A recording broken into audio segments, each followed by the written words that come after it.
She remembers when she first got her wings and how she opened up the day she learned to sing.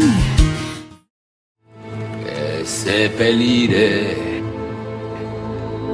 la sua montagna. Oh, bella ciao, bella ciao, bella ciao, ciao, ciao, e seppellire la sua montagna sotto l'ombra di un bel fiore. Caro viandante, sono contenta di ritrovarti qui. Volevo dirti che sì, alla fine anche io ho ceduto e ho guardato La Casa di Carta. Lo so che mi ero ripromessa di non farlo perché è una serie osannata da tutti e come al solito volevo essere anticonformista, ma si può sempre cambiare idea. E poi meritava una chance. Pensavo che possiamo riscontrare un sacco di similitudini tra questa serie TV e la nostra vita, tra gli eroi della rapina più famosa del mondo e noi stessi o i nostri amici, tra la quarantena che ci impone di restare a casa e udite udite la loro dura permanenza nella zecca di Stato. Non credete? Ad esempio, com'è che cominciava la serie? Mi chiamo Tokyo. Ma quando è iniziata questa storia, non mi chiamavo così. Anche io, come Tokyo, prima di questa storia del coronavirus, pronunciavo fieramente il mio nome, rafforzando così il mio senso di identità personale. Adesso, però, nessuno di noi è più soltanto Martina, Claudia, Lorenzo, Laura, Mary, Giuseppe, Maria Grazia. Ora siamo paesi, città, nazioni, il mondo intero. Ciascuno di noi è Codogno, Roma, Wuhan. Ciascuno di noi è Italia, Cina, Spagna, India o ancora Europa, Asia, America. Abbiamo smesso di considerarci individui unici e isolati e abbiamo iniziato a percepire l'unione con l'umanità tutta. Siamo coesi per fronteggiare l'emergenza comune. Siamo tutti nella stessa barca. Poi come proseguiva la serie? Quel giorno, quando ero diretta al macello, è apparso il mio angelo custode. E così ho conosciuto il professore. Ebbene, anche noi in questa quarantena siamo guidati dal professore, o qualcuno che ci somiglia, che ha ideato un piano per preservarci dall'epidemia di massa.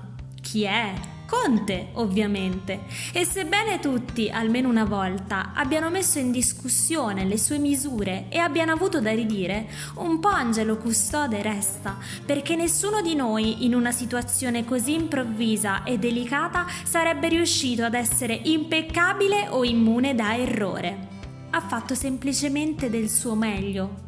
Anche il vero professore ha incontrato ostacoli sul suo cammino e ha commesso qualche inesattezza quando si è innamorato di Raquel, ma resta comunque una buona guida. In certi momenti lamentarsi dell'operato altrui o focalizzarsi solo sul «io sarei stato più capace però» è improduttivo. Vivremo qui, isolati dal resto del mondo. Non voglio nessun nome, né domande personali, né naturalmente relazioni personali.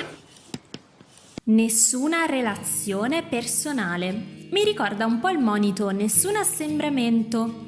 Anche noi dobbiamo sottostare a questa prescrizione, perlomeno per quel che riguarda le relazioni vissute con il contatto fisico. In questa quarantena siamo lontani da amici, fidanzati, nonni, genitori, figli. Chi ha la fortuna di vivere nella stessa casa con mamma, papà, sorelle o fratelli, come Denver e Mosca nei 5 mesi di permanenza in villa, ha il privilegio di sperimentare ancora il valore di una carezza affettuosa. Ma chi abita fuori sede deve fare i conti con la solitudine e la separazione dai propri cari, come Berlino da suo fratello durante la rapina, Rio dai suoi genitori, Tokyo da sua mamma.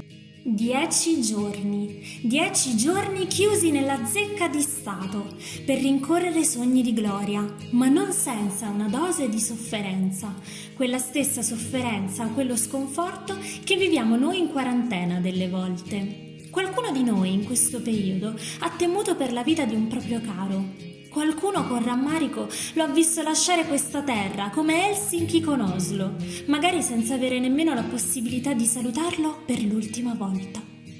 Qualcun altro ha temuto per la propria di vita, come Berlino, che era già al corrente delle funeste previsioni dei medici sulla sua salute e nonostante cercasse di nascondere l'apprensione dietro la maschera del cinico, intimamente era dispiaciuto di dover dire addio alla sua avventura terrena.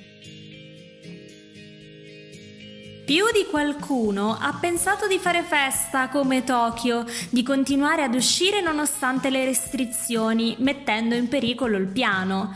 E poi, siamo sinceri, più di qualcuno ha fracassato i maroni come Arturito, con le sue verità assolute, universali ed inattaccabili sul virus, sui complotti, sui vaccini, sul 5G, sugli alieni, sulle mascherine, sul germe che rimane sopra il pacco di pasta che hai comprato al supermercato per 48 ore, o sul batterio che muore non appena vede Trump in TV. Tutto questo siamo noi, siamo la resistenza che tiene duro, che sopporta, che non si arrende.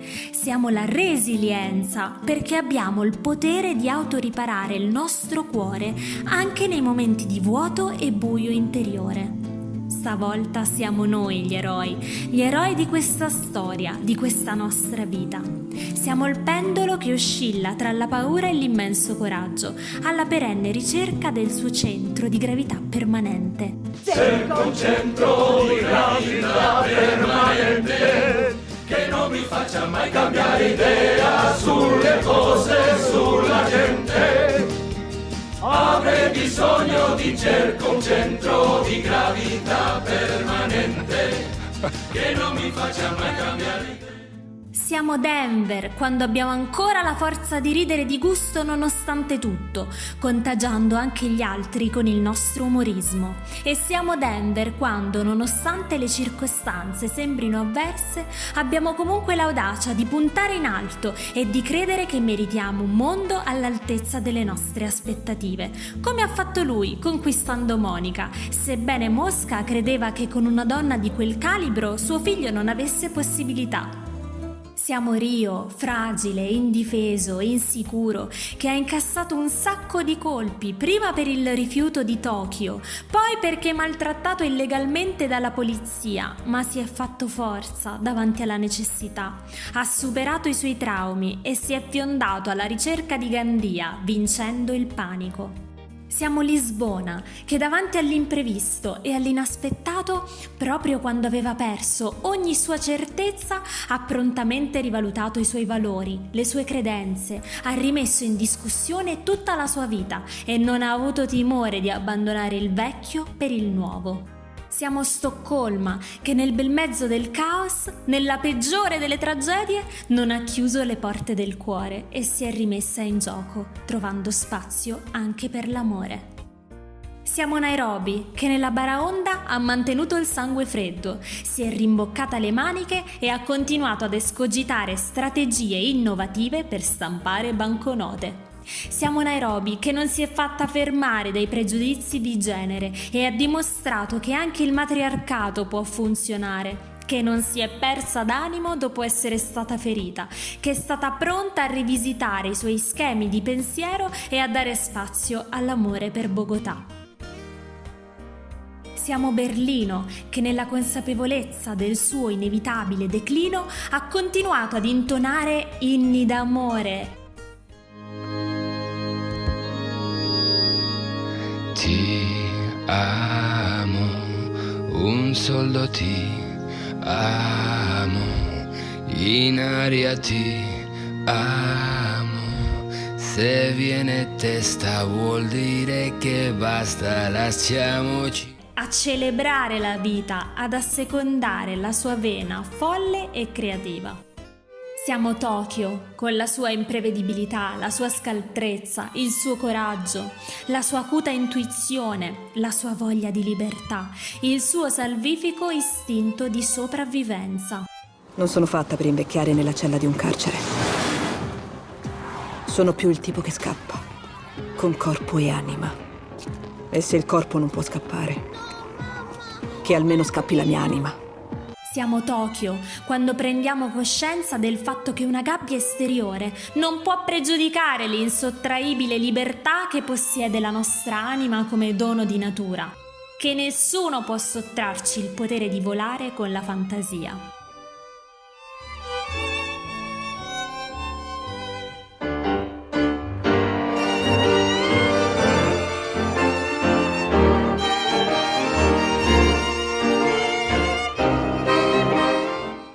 Tutti noi, nella nostra casa, non di carta ma di mattoni, e con le porte magiche stiamo scrivendo la storia. Siamo una grande squadra. Sapete qual è la cosa che non abbiamo in comune con loro? Ecco, una volta usciti dalla quarantena, noi non avremo 984 milioni di euro e nemmeno un'isola tropicale privata, ma almeno avremo vissuto un'avventura da raccontare.